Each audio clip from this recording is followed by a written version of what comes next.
नमस्कार, मैं अभिषेक कुमार आप सभी का स्वागत करता हूं फोकस स्टडी विद अभी में। तो आप सभी को मेरा जय गुरु। तो चलिए वन शॉट सीरीज में हम लोग कल हिस्ट्री में मॉडर्न हिस्ट्री देखें, यूरोपीय कंपनी का आगमन। और देखिए मैंने अभी आपको जैसे बतलाया भी था कि अपकमिंग वैकेंसी खास करके 71वीं बीपीएससी की तो नोटिफिकेशन आ गई है। 14th जेपीएससी है आपकी, दरोगा में झारखंड है, बिहार दरोगा है, आरपीएफ एसआई है, RPF constable, excise constable Jharkhand में है, झारखंड पुलिस, बिहार पुलिस, और साथ में अभी आपका एनटीपीसी सीबीटी 1 भी चल रहा है और फिर आपका सीबीटी 2 भी, जहां जीके के आएंगे भाई। तो इस वन शॉट सीरीज की खासियत ये है, अगर आपने यूरोपीय कंपनी का आगमन आपने देख लिया है, वन शॉट वीडियो नहीं देखा है जाके देखिए, इसी चैनल पे है, लिंक कमेंट सेक्शन में मिल जाएगी। तो इस वीडियो को देखने के बाद या जो नोट्स लिए हैं कल आपने, जो स्टूडेंट ने परचेस किए हैं, तो आप किसी भी एग्जाम का पेपर उठा लीजिए, चाहे बीपीएससी हो, चाहे जेपीएससी हो, चाहे रेलवे हो, चाहे एसएससी हो, स्टेट में जेएसएससी के कोई भी एग्जामिनेशन के सवाल बन रहे होंगे। उसी प्रकार एनसीईआरटी का हर एक लाइन आज आप देख रहे होंगे साइंस में। और साइंस में कौन सा चैप्टर? तो बायोलॉजी का जंतु उत्तक। और बहुत टिपिकल ये चैप्टर है, आप एनसीईआरटी उठा के पढ़ लीजिए, चीजें बहुत कुछ समझ में नहीं आएगी। तो हर चीज को यहाँ समझा दिया जाएगा। जो हमारे साथ केवल नोट्स लेना चाहते हैं, इंटरेस्टेड जितने स्टूडेंट हैं नोट्स के लिए, तो आप इस नंबर पे कांटेक्ट करके जिस सब्जेक्ट का चाहिए नोट, जिस एग्जामिनेशन, तो फर्दर मैं यही कहूँगा कि इस वन शॉट सीरीज को लेके चलिए, फॉलो करिए। वीडियो में हर चीज़ समझा दी जा रही है। नोट्स लिख सकते हैं लिखिए, नहीं तो नोट्स ले सकते हैं। बाकी हमारे बैचेस वगैरह भी चलते हैं, फोकस स्टडी भी, तभी हमारा एप्लीकेशन है। और इस टेलीग्राम ग्रुप को ज़रूर से ज्वाइन कर लीजिएगा, क्योंकि नोट्स यहाँ भी शेयर किए जाते हैं। और सबसे इंपॉर्टेंट बात कि हर वीडियो का लिंक आपको यहाँ पे मिल जाएगा। बिना देर के हुए सेशन स्टार्ट करते हैं। देखिए चैप्टर का नाम क्या है? जंतु उत्तक, यानी कि एनिमल टिश्यू, इसे पढ़ेंगे। देखिए सबसे पहले समझ लीजिए कुछ बेसिक चीजें हैं जिसको समझना सबसे इंपॉर्टेंट है। एक सबसे छोटा एग्जाम्पल मैं अगर आपको दूं, जैसे कि मैं एक ईट का एग्जाम्पल ले रहा हूं, ठीक है, जिसे मैं इंग्लिश में कहूंगा ब्रिक्स, या हिंदी में हम इसे क्या नाम देंगे? ईट। तो आप इसका क्या करिए? ब्रेक डाउन करिए। ब्रेक डाउन करने का मतलब ठेठ भाषा में आप इसको तोड़िए। जब आप इसे तोड़ेंगे तो इसके 4 टुकड़े मिलेंगे, 1 2 3 4, ठीक है। तो मैं 4 टुकड़ा ये बना दिया हूं इस प्रकार से, ये 4 टुकड़े आपको मिलेंगे। फिर आप इसको तोड़ना चाहें तो बिल्कुल आप इसका फर्दर ब्रेक डाउन कर सकते हैं, इस प्रकार से, इस प्रकार से, इस प्रकार से, इस प्रकार से। फिर से आपको बहुत सारे यहाँ पे टुकड़े मिल जाएंगे इस प्रकार से, जिसको आप फिर से क्या कर सकते हैं? ब्रेक डाउन करिएगा। करते करते करते एक ऐसा सबसे छोटा सा पार्टिकल आपको मिलेगा। ये जो मैं बोला आपको, क्या वर्ड मैंने इस्तेमाल किया? पार्टिकल, ठीक है, यानी जिसे हिंदी में कहेंगे कण। यानी वो सबसे छोटा सा ये जो पार्टिकल है आपका, यानी कि ये जो कण है, जिसको आप फर्दर क्या कर सकते हैं? ब्रेक डाउन नहीं कर सकते हैं, या फिर उसको दूसरे सबसे छोटे और पार्टिकल में तोड़ नहीं सकते हैं। तो ये जो पार्टिकल है भाई, ये किसका पार्टिकल है, किसका कण है? ये इस ईट का है, ये पार्टिकल है, सबसे सूक्ष्मतम कण है। यानी कि मैंने क्या बोल दिया? सबसे स्मॉलेस्ट पार्टिकल है, यानी कि सबसे सूक्ष्मतम कण है। और ये जो ईट है ये कैसी है भाई? सजीव है या निर्जीव? यानी कि ये लिविंग है या फिर नॉन लिविंग है? तो कहिएगा भैया ये तो भाई नॉन लिविंग है। तो कोई भी नॉन लिविंग ऑब्जेक्ट की जो सबसे स्मॉलेस्ट पार्टिकल होगी, उस स्मॉलेस्ट पार्टिकल का नामकरण किया जाता है ना, जैसे न्यू बॉर्न बेबी की नामकरण होती है, उसका नामकरण कर दिया जाता है, जिसे हम कहते हैं एटम। और इसी को पूरा स्टडी करते हैं केमिस्ट्री में। फिर इसी एटम से आपका फॉर्मेशन होगा एलिमेंट का, तत्व का, फिर इसी एलिमेंट से कंपाउंड का यानी यौगिक का, फिर इससे आपका मिक्सचर का फॉर्मेशन होगा, होमोजीनियस मिक्सचर, हेट्रोजीनियस मिक्सचर। इस तरह से फिर आपकी ये एलिमेंट को आप स्टडी करेंगे पीरियोडिक टेबल के नाम से। ये एटम का स्ट्रक्चर करेंगे एटॉमिक स्ट्रक्चर के चैप्टर के नाम से। उसके बाद पीरियोडिक टेबल पढ़ने के बाद इस एलिमेंट में आप देखेंगे कुछ मेटल है, कुछ नॉन मेटल है, कुछ मेटलॉइड है, उनके सारी प्रॉपर्टीज। तो इस तरह से चीजें आप पूरा केमिस्ट्री में लेके जाते हैं। लेकिन अभी एक चीज और है, मैंने कहा लिविंग ऑर्गेनिज्म, यानी कि कोई जो सांसें ले रही होगी, यानी कि जैसे मैं बोल दूं कोई एक ह्यूमन बींग्स है। लिविंग में क्या है भाई? जो जीवित है वो क्या हो सकता है? एक ह्यूमन हो सकता है, कोई जानवर हो सकता है, हालांकि ये दोनों एनिमल किंगडम में ही आता है। और एक हो गया आपका प्लांट यानी कि पादप। ये तीनों क्या है? लिविंग है। तो आप इसका भी ब्रेक डाउन करेंगे, इसका भी ब्रेक डाउन करेंगे, इसका भी ब्रेक डाउन करेंगे, तो फर्दर सबसे स्मॉलेस्ट एक छोटा सा पार्टिकल आपको मिलेगा, ठीक है। यानी ये क्या है? आपका सबसे स्मॉलेस्ट पार्टिकल है, यानी कि सबसे सूक्ष्मतम कण है। और ये जो सूक्ष्मतम कण है किसका है, एक लिविंग ऑर्गेनिज्म का है। तो कोई लिविंग ऑर्गेनिज्म का जो सबसे छोटा सा जो पार्टिकल होगा, जिसको आपकी और मेरी आंखें नहीं देख सकती है भाई, इसको देखने के लिए हाईली रेजोल्यूशन की आपको माइक्रोस्कोप चाहिए, बहुत कॉस्टली माइक्रोस्कोप होती है, तब जाकर आप इस छोटे से पार्टिकल को देख पाएंगे। तो इसका नामकरण किया जाता है, कोई लिविंग ऑर्गेनिज्म का जो स्मॉलेस्ट पार्टिकल होगा उसे हम नाम देते हैं सेल की या फिर कोशिका की। ठीक है, इसको बताने के पीछे रीजन यही है क्योंकि टिश्यू हमें पढ़ना है, तो टिश्यू समझने से पहले आपको सेल समझ में आना चाहिए। मतलब ये कि ये कोई एक व्यक्ति है, ठीक है। अब ये व्यक्ति के पास क्या क्या है, तो देखिए हाथ है, ठीक है, हैंड है, लेग है, यानी क्या हो गया, इसको हम कहेंगे ऑर्गन कहेंगे, यानी क्या है दोस्त, ये आपका अंग हो गया। ठीक है, उसी प्रकार से इसके बॉडी के अंदर, इस इंसान के अंदर क्या है, एक आपका सिस्टम है जिसको बोलते हैं डाइजेस्टिव सिस्टम। सिस्टम यानी कि तंत्र, यानी कि यहाँ पे बहुत सारी चीजें होंगी। तो क्या होंगी बहुत सारी चीजें, यानी कि यहाँ पे ग्रुप ऑफ ऑर्गन होंगे, यानी कि बहुत सारे ऑर्गन होंगे। लेकिन कैसे ऑर्गन होंगे, वैसे ऑर्गन होंगे जो डाइजेशन में हेल्प करेगी, इसलिए तो इसका नाम रखा गया ना डाइजेस्टिव सिस्टम। यानी एक अच्छे लड़के का ग्रुप है, यानी कि टॉपर का ग्रुप है, यानी कि हर ब्रांच का टॉपर का एक ग्रुप हो गया, फिर उसका सेकंड टॉपर का एक ग्रुप हो गया। उसी प्रकार ये डाइजेशन करने के जितने अंग होंगे, जैसे कि आपका स्टमक हो गया, स्मॉल इंटेस्टाइन हो गया, लार्ज इंटेस्टाइन हो गया, फिर आपका जो फूड पाइप हो गया, ईसोफेगस हो गया। ठीक है, ये सभी क्या है भाई, फूड पाइप से ही तो खाना जाएगा, खाना के बाद फिर आपके स्टमक में आएगा, फिर स्मॉल इंटेस्टाइन में आएगा, वहां पे पेनक्रियाज, ये सारी चीजें एंजाइम हार्मोन रिलीज करेगी, खाना को क्या करेगा, डाइजेशन की। तो ये सभी डाइजेस्टिव सिस्टम का पार्ट हो गया। एक और सिस्टम ले लीजिए जैसे सर्कुलेटरी सिस्टम, या फिर बोल लीजिए रेस्पिरेटरी सिस्टम। सर्कुलेटरी सिस्टम में आपका क्या आ जाएगा, पूरा का पूरा ब्लड को आप पढ़ते हैं, ब्लड में आरबीसी, डब्ल्यूबीसी, प्लेटलेट के बारे पढ़ते हैं। रेस्पिरेटरी सिस्टम यानी कि यहाँ पे जितने अंग होंगे वो सारे क्या कर रहे होंगे, सर्कुलेशन यानी कि परिसंचरण का कार्य करेंगे। और रेस्पिरेटरी सिस्टम यानी कि श्वसन तंत्र, यानी कि यहाँ पे भी ग्रुप ऑफ ऑर्गन है, लेकिन यहाँ पे सारे के सारे जो ऑर्गन होंगे वो क्या काम करेंगे भाई, श्वसन करने का काम करेंगे। जैसे नोज, नोज से आपने ईयर लिया भाई, उसके बाद आपका विंड पाइप से वो ईयर आया अंदर में, कहाँ जाएगा, ट्रैकिया में, फिर ब्रोंकाइल्स में, फिर अल्वियोलाई में, फिर लंग्स में। ठीक है, वहीं से क्या होगा भाई, फिल्टरेशन होगा, यानी कि एक्सचेंज ऑफ गैस होगा। ऑक्सीजन यहाँ से जाएगा आपका ब्लड में, और ब्लड का जो कार्बन डाइऑक्साइड आपका आ जाएगा लंग्स में। ठीक है ना, ये सारी चीजें। तो ये ग्रुप ऑफ ऑर्गन का क्या कहलाएगा, रेस्पिरेटरी सिस्टम। मतलब आपने दो चीजें अभी समझी, एक तो आपने देखा ऑर्गन, अंग को देखा, और एक आपने सिस्टम यानी कि क्या देखा आपने, ऑर्गन सिस्टम को देखा, है ना। जैसे कि डाइजेस्टिव सिस्टम हो गया, रेस्पिरेटरी सिस्टम हो गया, एक्सक्रीटरी सिस्टम हो जाएगा। उसके बाद अगर रिप्रोडक्शन, यानी कि रिप्रोडक्शन करने के लिए जितने भी ऑर्गन हुए, टेस्टिस हो गए, गोनेड्स हो गए, फिर आपका उसमें फिर आपका सारी चीजें, यानी मेल फीमेल के जो भी आपका रिप्रोडक्शन के जो ऑर्गन होते हैं वो सारी पार्ट को आप कहाँ पढ़ते हैं, रिप्रोडक्शन सिस्टम में पढ़ते हैं। ठीक, तो अब ये जो ऑर्गन है, ये ऑर्गन का जो ग्रुप है, ठीक है, ध्यान से समझिएगा, यानी जो अंगों का जो समूह है, अंगों का समूह जो हो गया, यानी कि ग्रुप ऑफ ऑर्गन। ठीक है, यानी कि ऐसे बहुत सारे ग्रुप ऑर्गन के मिल गए, यानी कि इसमें बहुत सारे ऑर्गन है, हाथ पैर कान, ये सारी चीजें ऐसे ऑर्गन है। ठीक है, जैसे कि ये आपका स्टमक हो गया, स्मॉल इंटेस्टाइन, लार्ज इंटेस्टाइन हो गया, ये आपका फूड पाइप हो गया, पेनक्रियाज हो गया। तो भाई ये सारा काम क्या करेगा भाई, डाइजेशन का काम करेगा। तो ये रेड कलर से जो दिखाया गया है इसको हम क्या रहे हैं, ये पूरा का पूरा क्या है, डाइजेस्टिव सिस्टम है। ये क्या है, डाइजेस्टिव सिस्टम है, यानी कि पाचन तंत्र है। तो डाइजेस्टिव सिस्टम बना कैसे भाई, तो ये ब्लू कलर का जो सर्कल दिखाया, यानी कि बहुत सारे जब ऑर्गन आपस में मिले, यानी कि ये क्या है भाई, ग्रुप ऑफ ऑर्गन है, लेकिन ये सारे के सारे ऑर्गन का काम क्या है, डाइजेशन कराने का। उसी प्रकार यहाँ पे भी बहुत सारे ऑर्गन मिल गए हैं। तो ये कौन सा सिस्टम है, ये रेस्पिरेटरी सिस्टम है। तो भाई ये नोज हो गया, ये आपका विंड पाइप हो गया, ये आपका ट्रैकिया हो गया, ये ब्रोंकाइल्स हो गया, एल्वियोलाई हो गया। तो ये सब का काम क्या होगा भाई, श्वसन करने में आपका मदद करेगा। तो ये रेस्पिरेटरी सिस्टम है, यानी कि ऑर्गन का जो समूह कहलाता है डाइजेस्टिव सिस्टम। ठीक है, तो भाई ऑर्गन आप किसको कहिएगा, पहले ये बताइए। ठीक है, यानी अंग आप किसको कहिएगा, अब इसको समझिए।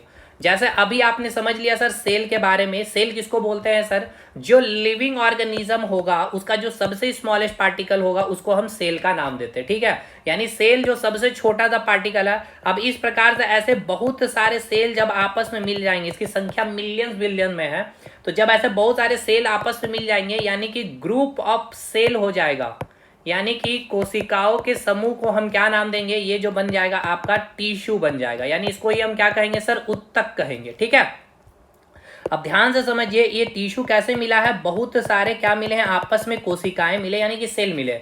जैसे कि ये कोई एक टिश्यू है जिसका नाम मैं दे रहा हूं T1 टिश्यू, जिसका काम क्या है, सिक्रेशन करना, यानी कोई भी हार्मोन का सिक्रेशन करना। तो ये सारे सेल की जो स्ट्रक्चर होगी एक समान होगी, वर्किंग फंक्शन भी एक समान है। क्या वर्किंग फंक्शन काम करेगी, सिक्रेशन में काम करेगी, इसलिए तो ये टिश्यू का भी काम है सिक्रेशन करना। क्लियर है भाई। दूसरी बात, जब आपका एक टिश्यू मिल गया T1, उसी प्रकार एक और टिश्यू मिल गया T2। अब ये टिश्यू बना कैसे, बहुत सारे आपस में जब कोशिकाएं मिली तब आके आपका टिश्यू का निर्माण हुआ। उसी प्रकार ऐसे बहुत सारे टिश्यू आपस में जब मिलेंगे तब जाकर के आपका एक ऑर्गन बनेगा, यानी कि आपका अंग का फॉर्मेशन होगा। यानी यही अंग जो अभी आपने देखा कि जब बहुत सारे ऑर्गन आपस में मिल रहे थे तब जाके डाइजेस्टिव सिस्टम बन रहा था। तो ऑर्गन कैसे बना, जब बहुत सारे आपस में टिश्यू मिले तब जाके आपका ऑर्गन बना, और जब बहुत सारे कोशिकाएं आपस में मिली तब जाके आपको टिश्यू का फॉर्मेशन हुआ। ठीक है, तो अब मैं एक डायग्राम बना के यहाँ पे लिख देता हूँ, तब आपको सारी चीजें याद रहेगी। अभी मैं इसको पहले हटा दूं, ठीक है, क्योंकि अभी स्पेस की बहुत जरूरत रहेगी। मैंने पहले ही कहा भाई, चीजें हर समझ में आपको यहाँ पे देखने को मिलेगी, ऐसा कोई चीज नहीं होगा जो आपको यहाँ समझ में नहीं आएगा। बहुत डिटेल तक चले जाएंगे, इतना डिटेल कि आपका हर सवाल बन जाएगा। बाकी भाई देखिए बैचेज में तो बहुत ही डिटेल कराया जाता है। खैर चलिए आ जाइए, इस मैं एक डायग्राम बना दे रहा हूँ, ठीक है, एक फ्लो चार्ट को समझिएगा।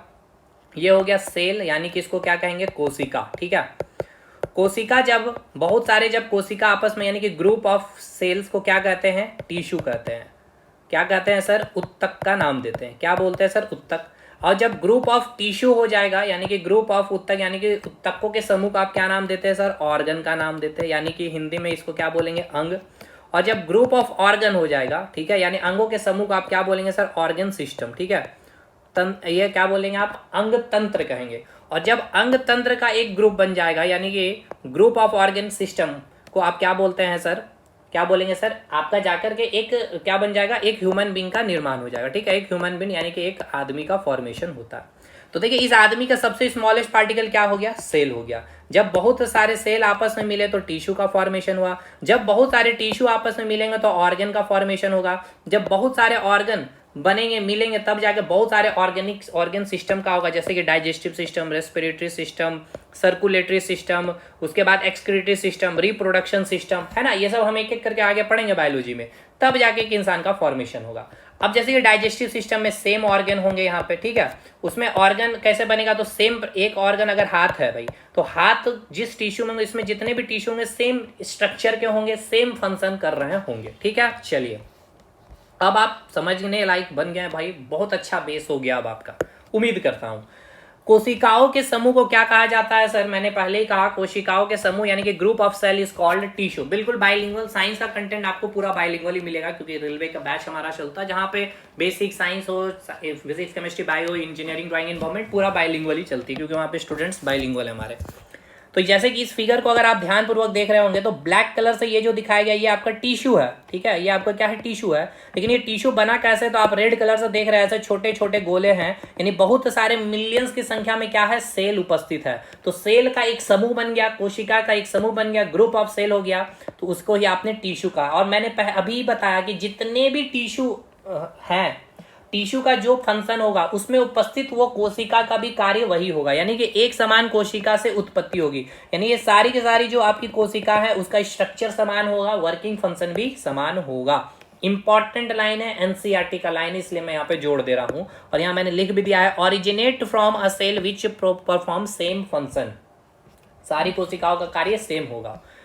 यानी कि जैसे ये टिश्यू, देखिए मैं दो प्रकार का टिश्यू बना रहा, एक ये ब्लू कलर से मैंने बना दिया, एक ये रेड कलर से। ठीक है, ये टिश्यू 2 हो गया, ये आपका टिश्यू 1, ये नाम है बस। अब ये भाई टिश्यू बना कैसे होगा, तो इसमें बहुत सारे क्या होंगे भाई, चलिए मैं ब्लैक कलर से दिखा रहा हूँ, इसमें बहुत सारे क्या होंगे भाई, कोशिकाएं होंगे। तो देखिए सेम स्ट्रक्चर है भाई, शेप एंड साइज सेम रहेगा, इसका वर्किंग फंक्शन भी सेम रहेगा। जो इसका वर्किंग फंक्शन है वही टिश्यू का भी वर्किंग फंक्शन होगा।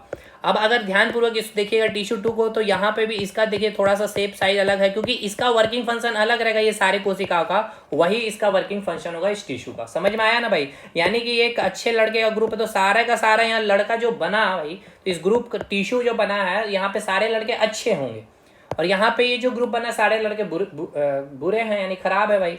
तो समझ में आ गया ना? चलिए हटाइए इसको। चलिए इसके बाद यहाँ से इसको ये दिखा दिया जाए, ग्रुप होगा ये। चलिए तो यहाँ से अब देखिए ये लाइन इंपॉर्टेंट लाइन लिखी गई है, ये आपका क्वेश्चन पूछा गया था बीपीएससी में। A group of cell that are similar in structure और work together to achieve a particular function forms or tissue. ये ऑलरेडी पूछा जा चुका है आपके पीसीएस के एग्जामिनेशन में, ठीक है। तो यही बात मैंने अभी आपको बोला, क्या बोला हिंदी में सुन लीजिए, इसको लिखा नहीं क्योंकि मैं बहुत बार बोलता हूँ क्लासेस में इस बात को, इसीलिए। अ ग्रुप ऑफ सेल यानी कि कोशिकाओं के समूह, ठीक है, कोशिकाओं के समूह that are similar in structure, यानी इसका स्ट्रक्चर, इसका स्ट्रक्चर, इसका स्ट्रक्चर, इसका स्ट्रक्चर, इसका स्ट्रक्चर, इसका स्ट्रक्चर क्या होगा सर? सबका सेम होगा, ठीक है। क्या होगा सर? सबका सेम होगा, ठीक है। यहां तक क्लियर है? और वर्क टुगेदर, वर्क जो होगा सबका एक ही होगा, और एक साथ वर्क करके क्या करेगा भाई? अचीव करेगा जो भी कार्य होगा उसका, ठीक है, particular function form the tissue. तो तब जाकर ये जो टिश्यू जो बना, इस टिश्यू का काम है सिक्रेशन करना, स्राव करना हार्मोन का। तो ये सारे के सारे सेल्स क्या कर रहे होंगे? हार्मोन सिक्रेशन में मदद कर रहे होंगे। समझ गए? चलिए इजी है ना भाई। अब जो स्टडी ऑफ टिश्यू होता है, ये सब बेसिक क्वेश्चन है, हिस्टोलॉजी कहा जाता है। इसके खोजकर्ता कौन है? कार्ल मेयर है। नामकरण यानी नेमिंग किसने किया है? तो विचत ने इस उत्तक का नाम दिया है।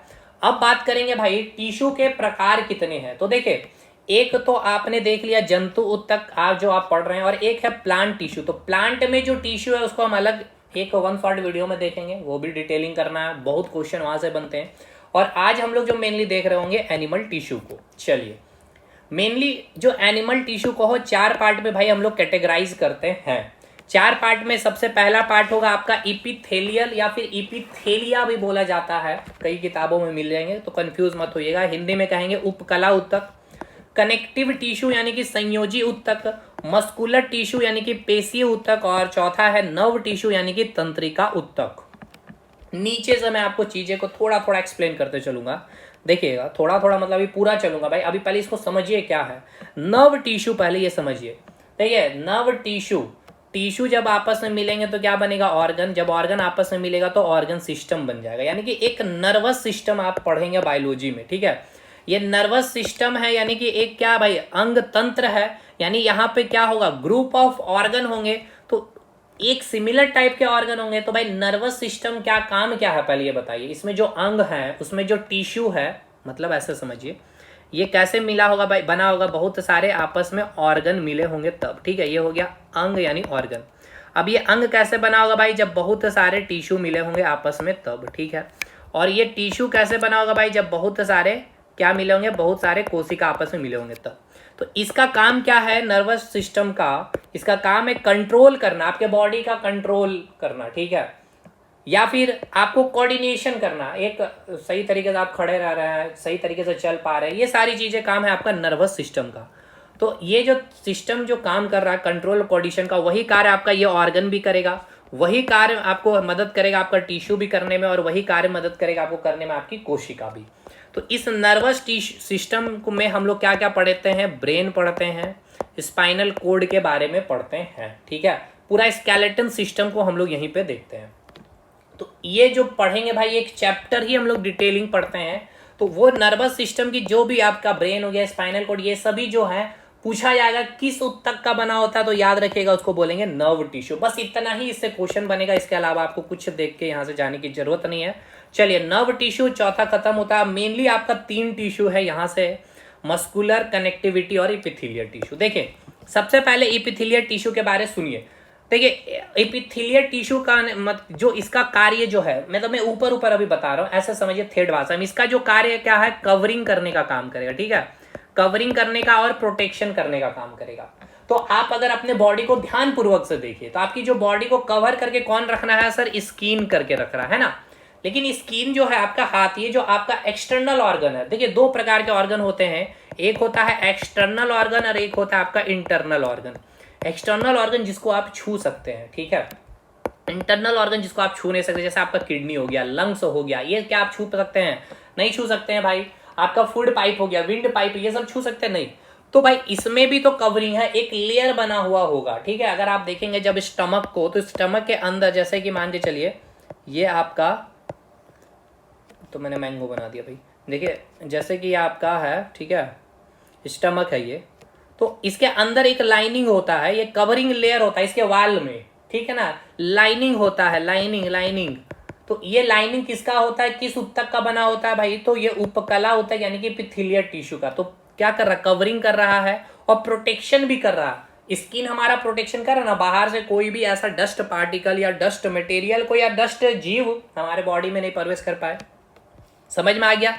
यानी अभी थेड भाषा में इतना सा आपको समझ में आ रहा है, एपिथेलियल मतलब कि कवरिंग वाला क्षेत्र होगा, यानी आपकी बॉडी को जो कवर करके रख रहा है, स्किन हो गया, और ये तो एक्सटर्नल ऑर्गन का पार्ट हो गया। इंटरनल ऑर्गन का जैसे स्टमक, पेट हो गया, लंग्स हो गया, किडनी, इसके अंदर जो वाल जो होता है, लाइनिंग वाल जो होता है, वो वाल का किसका बना होता है, इसी एपिथेलियल टिश्यू का बना होता है। अभी और अच्छे से समझ में आएगा, ठीक। चलिए अभी और उसके यूजेस भी आपको बताऊंगा मैं।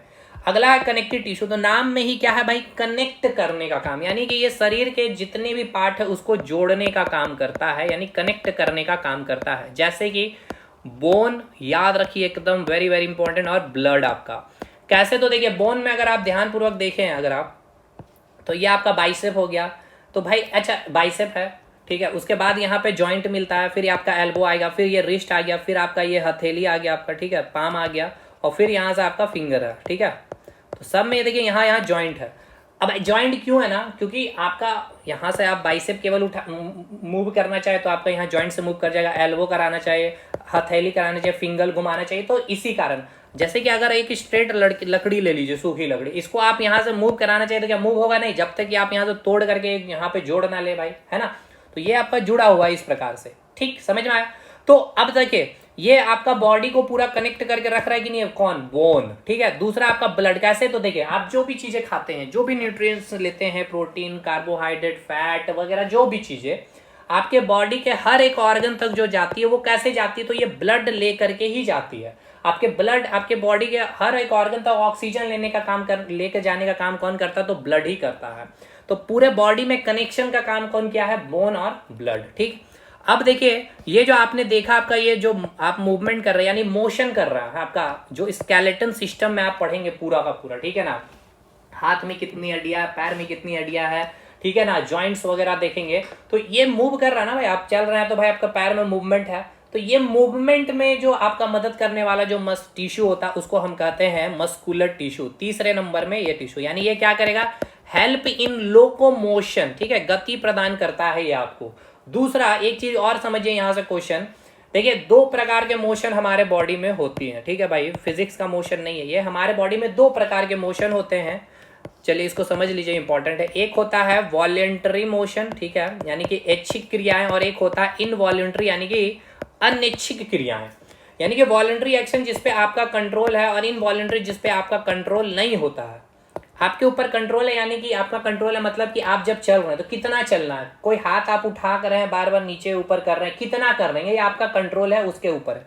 लेकिन आपके आंखों का फड़कना, ब्लिंक करना, दिल का धड़कना, क्या आप जो खाना खाएं 4 रोटी, क्या आप बोलते हैं कि अभी भैया 2 रोटी पेट को पकाने, ये बोलते हैं डाइजेस्ट करने, फिर बाद में 2 घंटे के बाद डाइजेस्ट करना, ऐसा बोल सकते हैं, नहीं कर सकते हैं। तो इस पे आपका कंट्रोल नहीं है, ठीक है।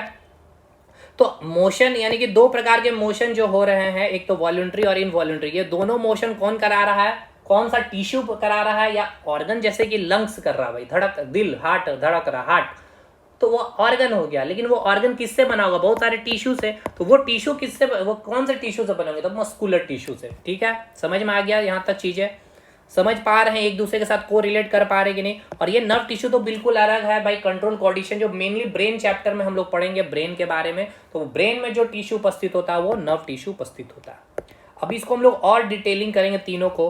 अब देखिए यहाँ से तो जो मतलब मुझे बनाना था, आपका बेस बना दिया। अब एक क्वेश्चन यहाँ से बनता है, बहुत अच्छा सवाल आपको पूछा गया था यहाँ से आपका, देखिए ये सवाल आपके ग्रुप डी के सवाल है। सोचिए स्टैंडर्ड क्या है ग्रुप डी का, और क्वेश्चन का स्टैंडर्ड क्या, ठीक है ना। क्वेश्चन क्या बोला गया, देखिए समझ लीजिए। क्वेश्चन मैं नहीं समझाऊंगा, मैं आपको पूरा इसका लॉजिक ही दे देता हूँ, ठीक है, पहले समझते चलिएगा। ये आपको मैं एक कंसेप्ट दे देता हूँ, ठीक है। 3D फिगर कोशिश करते हैं बनाने का, बन जाए तो अच्छी बात है।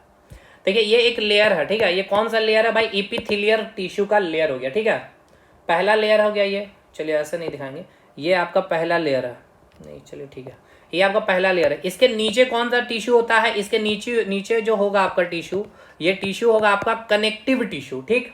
और चलिए दूसरे कलर से इसको दिखा देता हूँ मैं, ये ग्रीन कलर से जो दिखाया गया है, ठीक है, ये जो आपका ग्रीन कलर से दिखाया गया है ये हो गया आपका कनेक्टिव टिश्यू। बाकी ये जो हो गया आपका इपिथेलियल टिश्यू और इसके नीचे जो टिश्यू होता है वो कौन सा टिश्यू होगा भाई, ये होगा आपका मस्कुलर टिश्यू, ठीक है। ये कौन सा होगा, पेशीय उत्तक, यानी ये लेयर को ध्यान से समझिएगा अच्छे से। इपिथेलियल टिश्यू हो गया, देन आपका कनेक्टिव टिश्यू संयोजी उत्तक हो गया, और इसके नीचे होता है मस्कुलर टिश्यू, यानी ये हो गया आपका स्किन। स्किन के नीचे ही आपकी कनेक्टिव टिश्यू में बोन, आपने पढ़ा ना, बोन होता है, और बोन के नीचे ही आपका मांसपेशियां वगैरह होती है, ठीक है, बोन के चारों तरफ। क्लियर है भाई। अब एक पॉइंट और समझिएगा, यहाँ पे ध्यानपूर्वक देखिएगा कि ये जो आपकी इपिथेलियल टिश्यू जो आप देख रहे हैं और ये जो कनेक्टिव टिश्यू देख रहे हैं, ठीक है, मान के चलिए कि एक आपका इपिथेलियल टिश्यू मैं बना रहा हूँ, बहुत सारे कोशिका आपस में मिल करके इस प्रकार से एक लेयर बना दी है, ठीक है, ये लेयर बन गया, ये लेयर क्या करा, एक टिश्यू बन गया है इपिथेलियल टिश्यू, और एक और मैं आपका बना दिया हूँ कनेक्टिव टिश्यू, ठीक है, कनेक्टिव टिश्यू बना दिया, ये हो गया आपका कनेक्टिव टिश्यू। ये दोनों भाई एक दूसरे के नीचे होते हैं, लेकिन इन दोनों को जोड़ने का जो काम करता है, बीच में एक मेम्ब्रेन, एक झिल्ली होती है जिसको हम लोग कहते हैं बेसमेंट मेम्ब्रेन। ये सवाल आपसे पूछा गया था कि बेसमेंट मेम्ब्रेन किसको किसको जोड़ता है, तो इपिथेलियल टिश्यू और कनेक्टिव टिश्यू को जोड़ने का काम करता है, ठीक है। और ये लेयर भी याद रखिएगा, सबसे ऊपर epithelial tissue, second number layer में कौन रहेगा, तो भाई आपके नीचे में रहेंगे कनेक्टिव टिश्यू, और उससे भी नीचे रहेगा आपका मस्कुलर टिश्यू, नर्व टिश्यू तो आपके ब्रेन और स्पाइनल कोड में उपस्थित होंगे, ठीक है। ये लेयर भी क्लियर है। चलिए आगे बढ़े भाई यहाँ से। चलिए यहाँ से अब हम लोग जो है इपिथेलियल टिश्यू को स्टार्ट करते हैं, ठीक है। चलिए इपिथेलियल टिश्यू को अब हम लोग यहाँ से स्टार्ट करेंगे, यानी कि क्या बोलेंगे हिंदी में, उपकला उत्तक। तो उपकला उत्तक का मेनली जो काम क्या है, मैंने बोला क्या, कवरिंग करने का काम करती है और साथ के साथ प्रोटेक्शन करने का काम करती है ये उत्तक। ये हमारे शरीर में लाइनिंग, अच्छा स्किन आप देखिएगा तो उसमें लाइनिंग स्किन दिखेगा ना, तो लाइनिंग और कैविटी गुहा में होती है। जैसे कि देखिए स्टमक, मैंने कहा ना भाई कि जो एक्सटर्नल ऑर्गन तो साथ साथ हैं, जो आपका हाथ पैर में आप स्किन देख रहे हैं, लेकिन इंटरनल ऑर्गन जो आपके पेट हो गया, लंग्स हो गया, तो वो क्या, एक गुहा, मतलब mouth cavity, buccal cavity actually बोला जाएगा, क्वेश्चन में पूछेगा आपसे, माउथ कैविटी नहीं बकल कैविटी। तो जो गुहा, जो कैविटी का जो फॉर्मेशन होगा ना, तो जैसे कैविटी के, ये मान लीजिए कैविटी है, इसके अंदर जो वाल बन रहा है, लाइनिंग वाल, ये जो वाल बन रहा है ये कौन सा टिश्यू से बन रहा है, तो ये इसी इपिथेलियल टिश्यू का बनता है, ठीक है। कौन सा इपिथेलियल टिश्यू के भी बहुत सारे टाइप है, उस टाइप में भी कौन, वो आपसे पूछेगा, तो अभी हम लोग आगे देखेंगे। अभी मेन समझिए इपिथेलियल टिश्यू का काम है कवरिंग करना, चाहे वो इंटरनल ऑर्गन हो सकता है या एक्सटर्नल ऑर्गन का वाल या लेयर का फॉर्मेशन करने में मदद करता है और प्रोटेक्शन करने का काम करता है। और जितने भी कैविटी है का फॉर्मेशन इपिथेलियल टिश्यू से ही होता है, जैसे कि गैस्ट्रिक कैविटी हो गया, एब्डोमिनल कैविटी हो गया, थोरेसिक कैविटी हो गया, बकल कैविटी हो गया, ये सभी इपिथेलियल टिश्यू के ही बने होते हैं। इपिथेलियल टिश्यू अगर ब्रेक डाउन करिएगा तो ईपी प्लस थीलिया, ईपी का मतलब क्या हो गया, किसी के ऊपर, और थीलिया मतलब ग्रो करना। तो ये स्किन जो आपका ग्रो करता है किसी और के ऊपर, नीचे कौन होता है, कनेक्टिव टिश्यू, देखिए। और ये हो गया आपका इपिथेलियल टिश्यू। ऐसे छोटे छोटे बहुत सारे सेल मैंने दिखाए, ऐसे तो बहुत बड़े दिख रहे हैं आपको, लेकिन मैंने आपको दिखाने के लिए इतने बड़े बनाए, लेकिन ये सेल आपको अपने आंखें से दिखती नहीं है भाई, ठीक। तो इन कनेक्टिव टिश्यू को और इपिथेलियल टिश्यू को जोड़ कर रखने वाला बंदा कौन है, वो है आपका बेसमेंट मेम्ब्रेन, ठीक है। ये मैंने अभी आपको बता भी दिया है। चलिए यहाँ लिख भी दिया गया बेसमेंट मेम्ब्रेन के बारे, किसको किससे जोड़ता है, इपिथेलियल टिश्यू यानी कि उपकला उत्तक को संयोजी उत्तक से जोड़ करके रखता है। अच्छा अब याद रखिएगा ये भी पॉइंट कि इपिथेलियल टिश्यू में जो उपस्थित जो सेल्स होते हैं, यानी कि ये जो आप सेल्स देख रहे हैं, इपिथेलियल टिश्यू है ये आपका, इसका ये पहला सेल हो गया, दूसरा सेल, तीसरा, चौथा, पांचवा, छठा, ये जितने भी सेल देख रहे हैं ना, इन सेल के बीच में कोई गैप नहीं होता, यानी कि इंटरसेलुलर स्पेस बोला जाएगा, पूछा जाएगा एग्जाम में, एनसीईआरटी का लाइन है, अंतःकोशिकीय रिक्त स्थान उपस्थित नहीं होते हैं।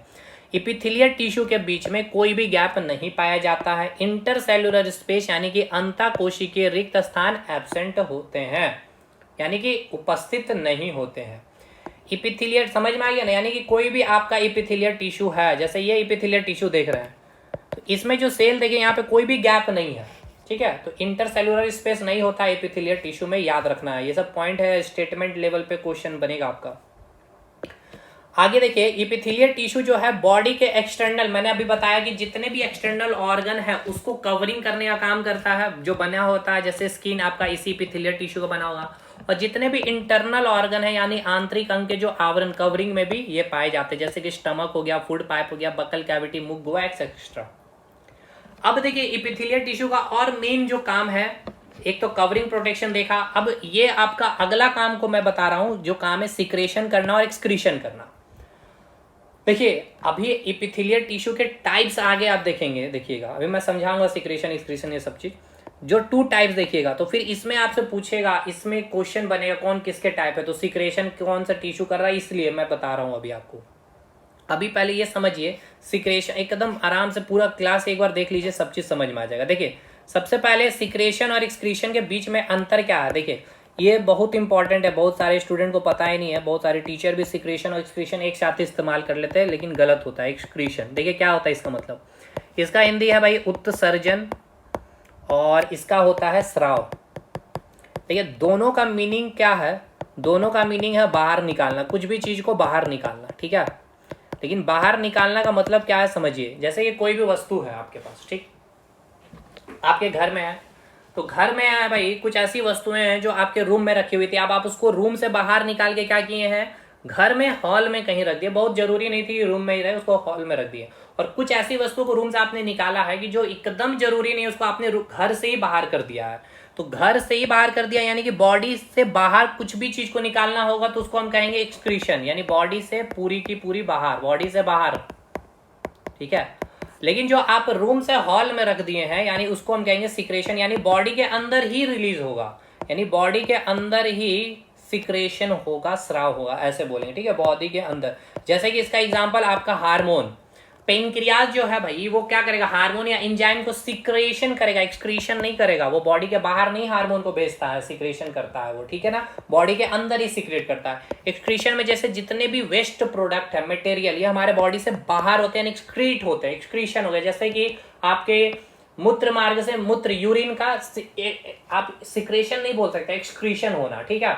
जितने मल मूत्र है ये सारी चीजें एक्सक्रीशन होंगे, क्लियर है भाई इसका मतलब। तो जो भी सिक्रेशन करने में जो आपका अंग है वो अंग किस उत्तक से बना होगा, इपिथेलियल टिश्यू। इपिथेलियल टिश्यू में भी किस टिश्यू से, वो आगे हम लोग देख लेंगे, ये अभी इतना आप पहले समझिए। चलिए आगे बढ़िए, वही बात यहाँ पे लिखी गई है। सिक्रेशन का मतलब है बॉडी के अंदर, जैसा हार्मोन एंजाइम का रिलीज होना, और उत्सर्जन का मतलब है बॉडी के बाहर अवशिष्ट पदार्थों का बॉडी से बाहर जाना, ठीक है। अब जो इपिथेलियल टिश्यू के टाइप पे हम लोग डिस्कस करेंगे। देखिए सबसे पहले तो एनिमल टिश्यू के 4 है, पहले इस चीज को समझते चलिए। देखिए इसके क्लासिफिकेशन को ही समझना इंपॉर्टेंट है, अधिकतर क्वेश्चन तो यहीं से बन जाते, स्टूडेंट पता भी नहीं है। देखिए एनिमल टिश्यू, ठीक है, क्या हो गया ये आपका एनिमल टिश्यू। एनिमल टिश्यू के मैंने भाई 4 टाइप्स आपको बताए, एनिमल टिश्यू के मैंने आपको 4 टाइप्स बता दिए हैं। एक है आपका इपिथेलियल, ठीक है, इपिथेलियल टिश्यू। एक है आपका दूसरे नंबर पे कनेक्टिव टिश्यू, ठीक है। तीसरे नंबर में मैंने बताया मसल टिश्यू या मस्कुलर टिश्यू भी बोल सकते हैं, और चौथा नर्व टिश्यू, ठीक है। अब इपिथेलियल टिश्यू को भी मैंने बता दिया, ये सर 2 टाइप्स के होते हैं। एक होगा आपका सिंपल इपिथेलियल टिश्यू, ठीक है, यानी कि सरल उपकला ऊतक, और एक होगा आपका कंपाउंड इपिथेलियल टिश्यू। और एनसीईआरटी में इसको क्या कहा गया है, और यही क्वेश्चन है भाई एग्जाम में, कंपाउंड इपिथेलियल टिश्यू बहुत कम आया है क्वेश्चन, नाम से नाम आया है आपका स्ट्रेटिफाइड